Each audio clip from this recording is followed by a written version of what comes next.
And I'm honored to be here. As Kathy said, I'm an entrepreneur myself as well. And for me, it's a little bit different. I'm a therapist by career, entrepreneur.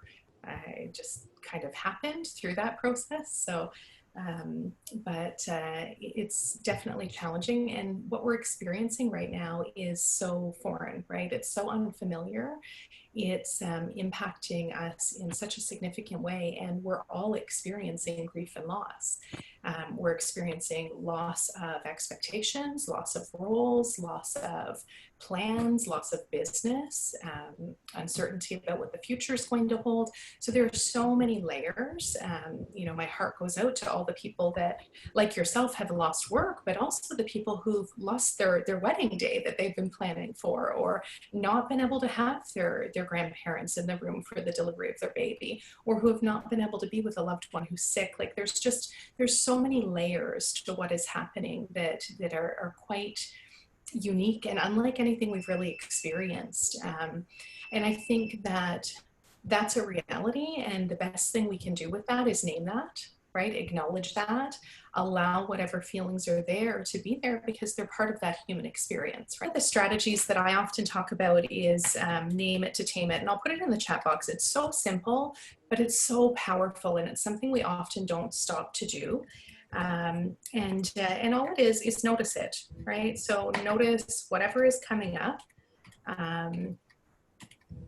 name it, right? Maybe it's tension in your chest, maybe it's frustration, whatever it is, name that feeling, allow it to be there as part of the human experience. So does it make sense that we're frustrated right now? Does it make sense that we're sad? Does it make sense that we're uncertain? Does it make sense that, there are feelings that are coming up that are unfamiliar to us?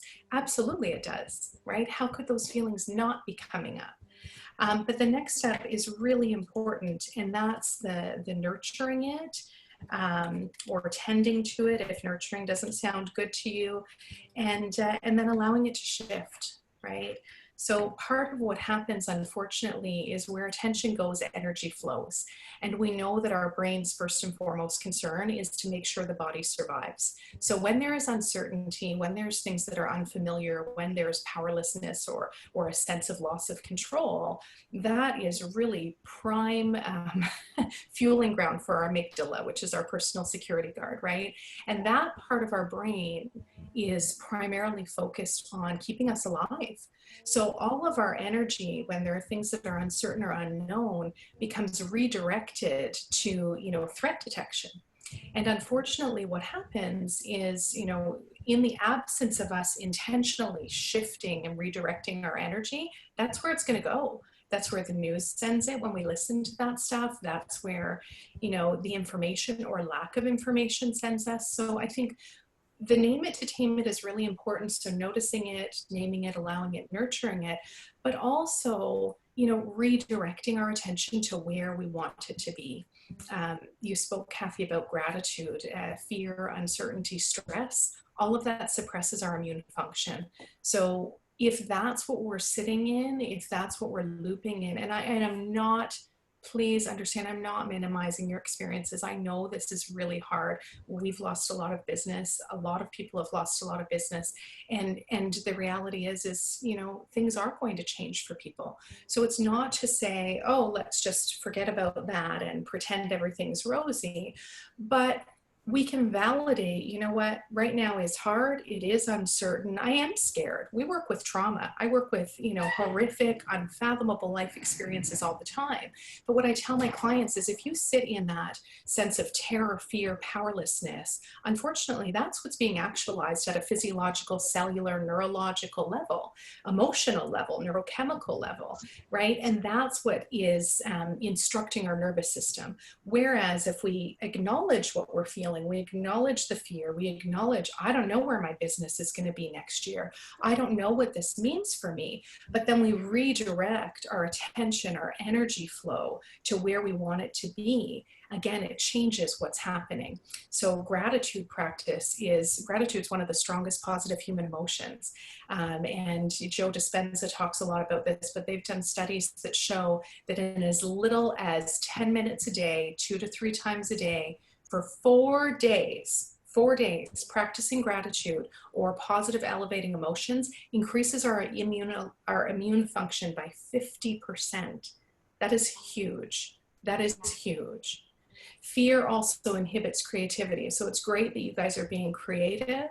You know, that's wonderful. And I think for some people, this is a time of connection, of rediscovering talents, of, you know, finding out who they are, who they want to be. But I think one of the biggest things that we can do for ourselves is be really, really intentional with where our mind is going. And if your mind is looping in, I don't know if I'm going to make it, right? Just like with my clients, sometimes it's looping in, I don't think I can live here any longer in this earth.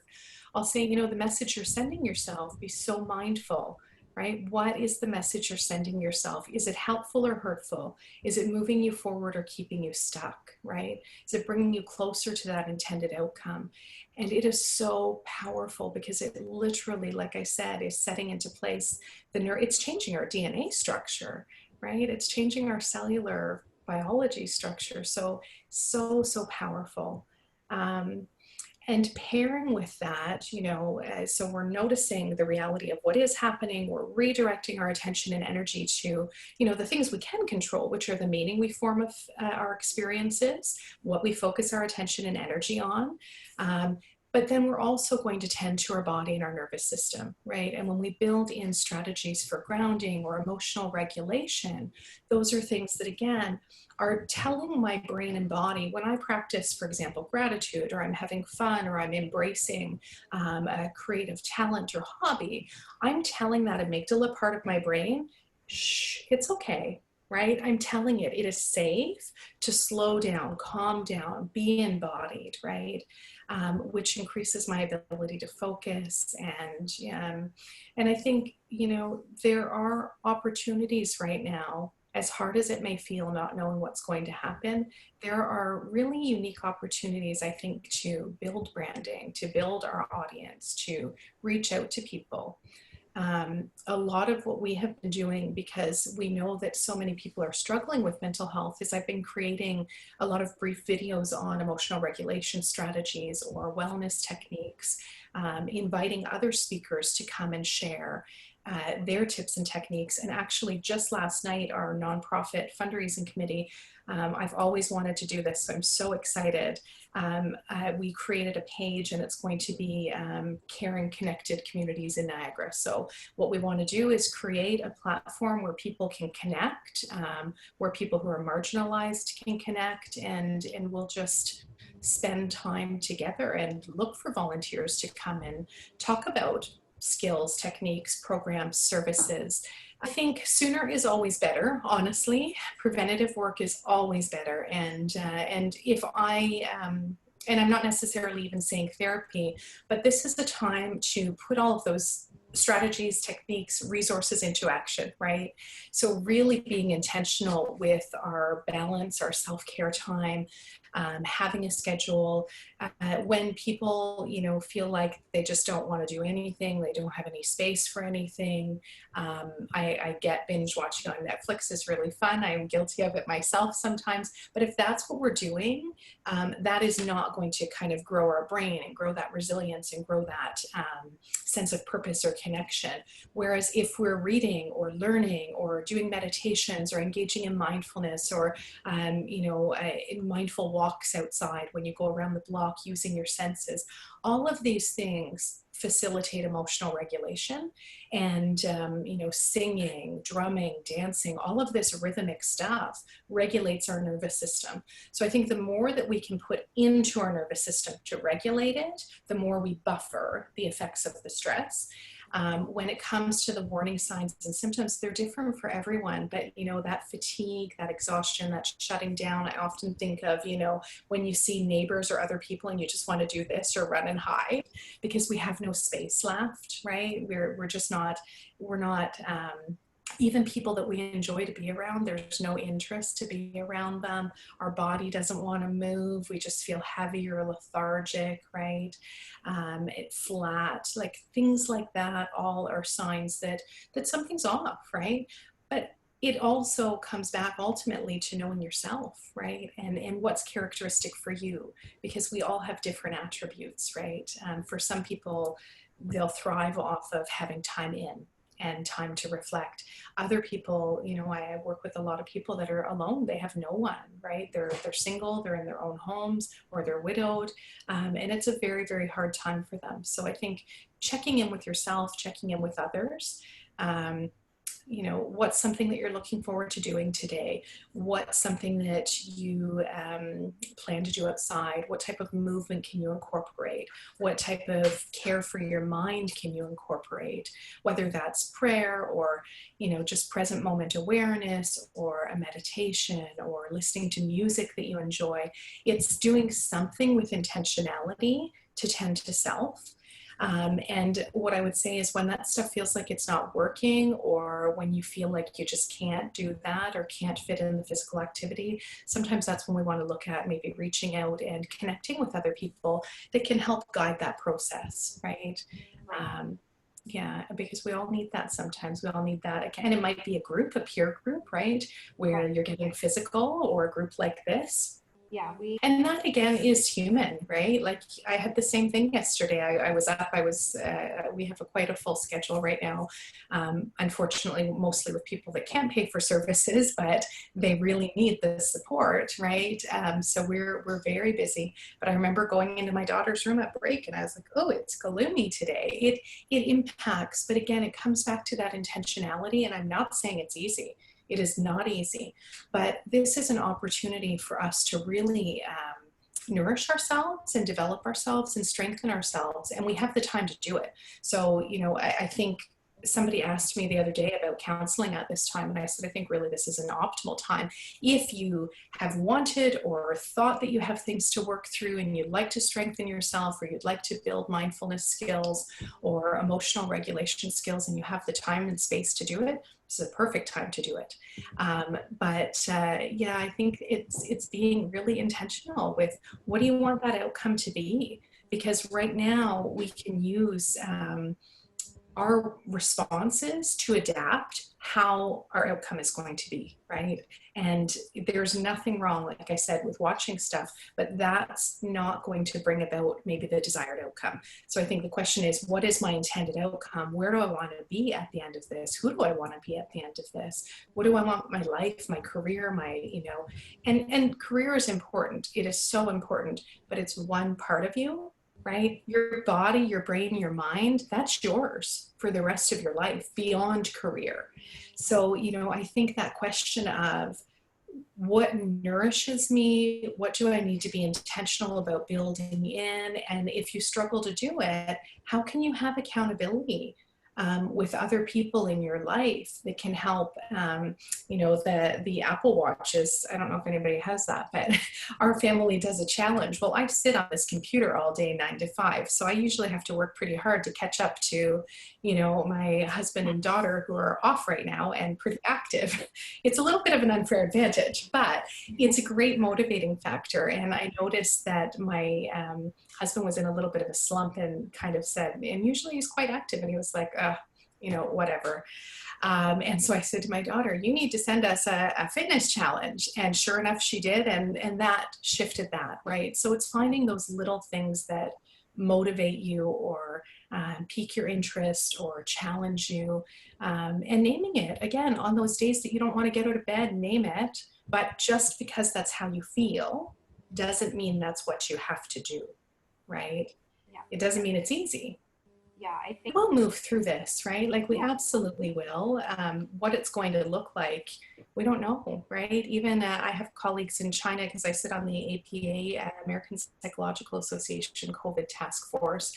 And so we're looking at different parts of the world, and they're rebuilding and they're returning to a new normal, right? It's not returning to the way that things were before. So I think we're going to have to do the best that we can, continue to do the best that we can with what we have. And the main thing is remembering that we are all in this together. You know, I know that we're trying to do a lot of initiatives to raise funds for the free counseling, but also paired initiatives where we're building up, businesses, right? So maybe it's a portion of a purchase from a certain organization comes back to fund the therapy, but we're promoting businesses, right? There's a lot of, I think, that resource sharing that's happening right now, a lot of organizations that are piggybacking off of one another. And I think that's something that sense of community maybe, I think is going to come out stronger through this. Yeah. And it's hard for a lot of people right now, and it's hard to be part of, it's hard to witness, but I think that is our reality, right? So we need to be able to acknowledge that, validate that for people, ask how things have impacted them, right? Ask, how that, like, their kids not graduating or having their graduation, like, in the grand scheme of life, it might not feel big, but it's big for them, right? Yeah. Or creating some kind of normalcy for you, right? Like, balance may be off, it may be different, but if you're on the computer like I am all day, take breaks. Like, I have little weights by my computer. I make sure I stand up. If I'm not on video, which I am most of the time, then I'm standing and I'm exercising or doing little squats or lunges as I'm listening in. I'm getting outside in nature every single day. My teenage daughter, when this all started, she's awesome. She's a travel athlete. She's a very active girl and she misses her sports a lot. And we found very quickly that within the first 3 days, she kind of just curled inwards a little bit and was watching a lot of TV and not really wanting to go out. And by the second day, midway through, I was like, you need to go outside. And we went for a hike. And she said to me, oh my gosh, and this is way back in March, right? At March break, when we were supposed to go away and didn't get to, like many people. But anyway, she's like, Mom, I need to go outside and be active every day. And I said, yes, you do. Yes, you do. So it's just that awareness of what do we need, right? I think so many people right now are very bored. I've heard her also walk into the kitchen. My office is self-contained, but it's near our kitchen. And I heard her walk in the one day and she said, I'm not hungry. I'm just bored. And she turned around and walked back out. And then about an hour later, I heard her walk in the kitchen again. And she said the same thing. And she said it out loud and it was great. But each time she actually turned around, walked back out of the kitchen. And she said, and I commended her for that. And she said, but it's so true because I feel bored. And then I'm like, oh, maybe I'll just go eat something. Yeah. Trauma therapist.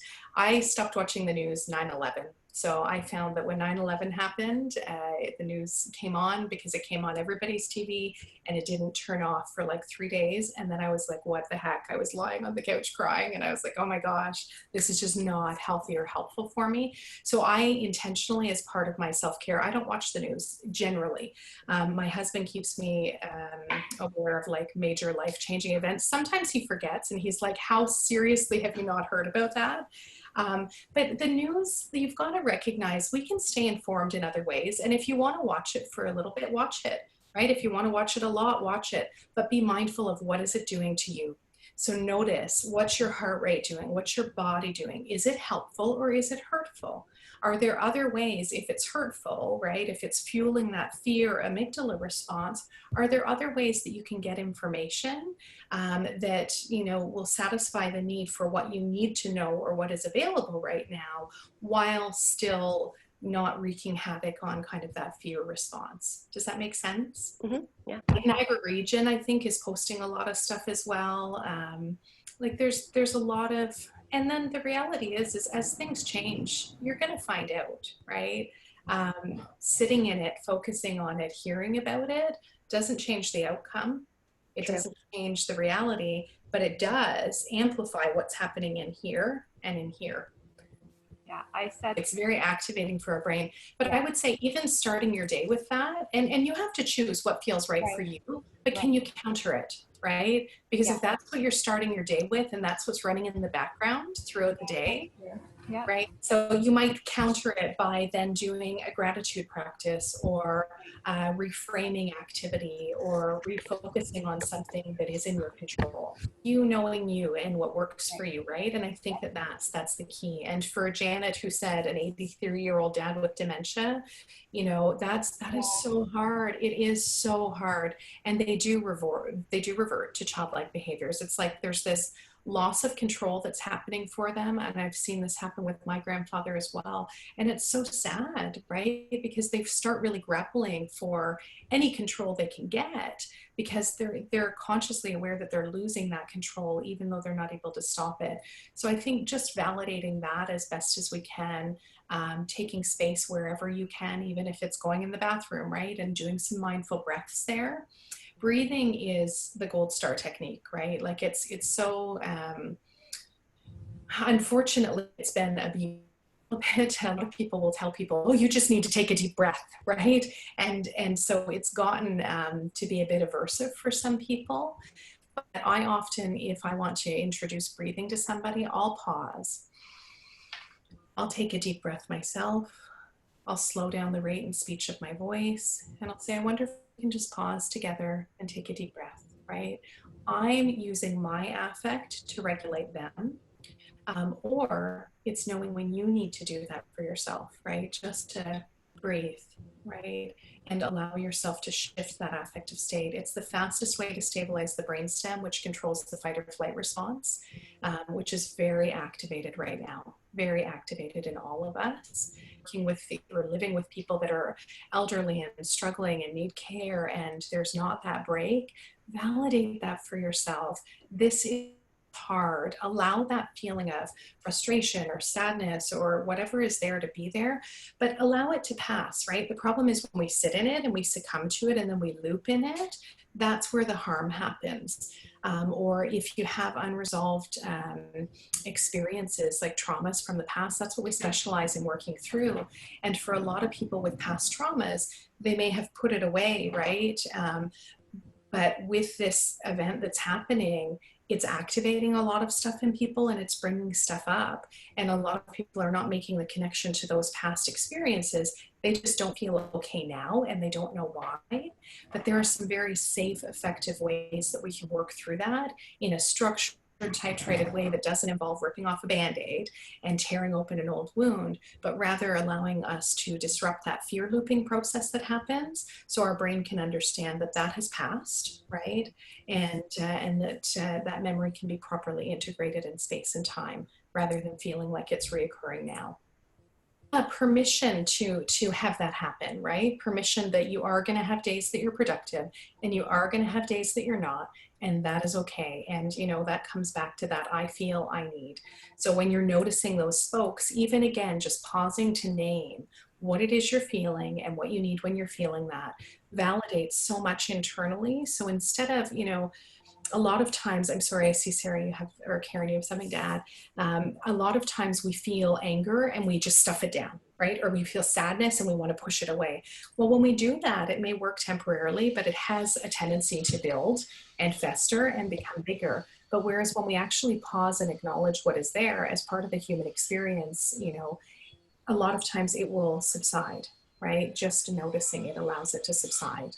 Thank you for sharing that. And for those of you that are photographers or videographers, there's so much research that shows us a couple of things. So first of all, images of nature, incredibly regulating and grounding for us. Images of people connecting, so relational, because we're relational beings, again, very comforting. So if I were a photographer and I know people are struggling and I want to stand out, I'm going to be posting a lot of those kind of images right now to try and bring about comfort, connection, right? But also association with the work that you're doing.